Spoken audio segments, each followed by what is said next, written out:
Ah, Germany, the land of bratwurst, beer, and now political whiplash. Yes, folks, the election results are in, and the Christian Democratic Union, or CDU, has taken the crown. And who's leading this new charge? None other than Friedrich Merz, because nothing says progress quite like a guy who's come back to politics after a stint in business. Maybe he's just nostalgic for the good old days when Angela Merkel ran the show like a steely-eyed matriarch. But let's not get ahead of ourselves. West Germany, ever the bastion of conservative rationality, voted CDU. Meanwhile, East Germany decided to get cozy with the far-right AfD.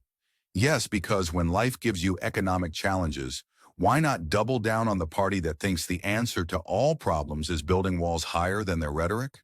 And speaking of rhetoric, let's take a moment to appreciate the Social Democrats. Olaf Scholz and his merry band of SPD warriors managed to secure their worst result in over a century. I mean, that's got to be some kind of record, right? You have to wonder, did they run their campaign from a how to lose an election playbook? Now Germany's got a recession on its hands, rising energy prices, labor shortages, the whole 9 yards.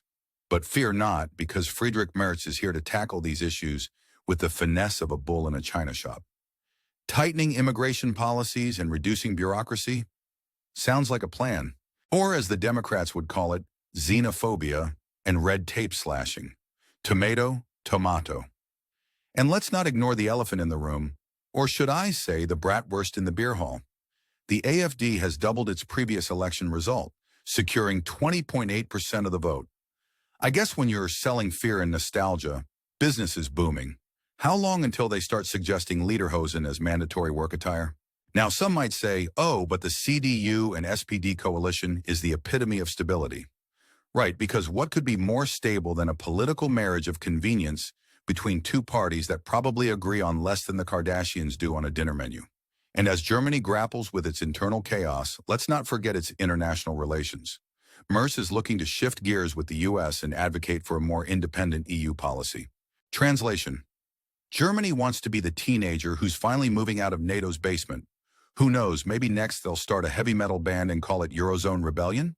Now, dear viewers, if you're as amused and outraged by this political circus as I am, make sure you smash that subscribe button, give this video a thumbs up, and drop a comment below.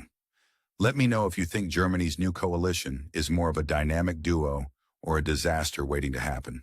Because remember, in today's world of political absurdity, it's we conservatives who have the common sense, the humor, and the real-world understanding to see through the smoke and mirrors. Stay tuned for more biting commentary where we slice through the nonsense like a hot knife through butter. Until next time, keep questioning, keep laughing, and keep thinking.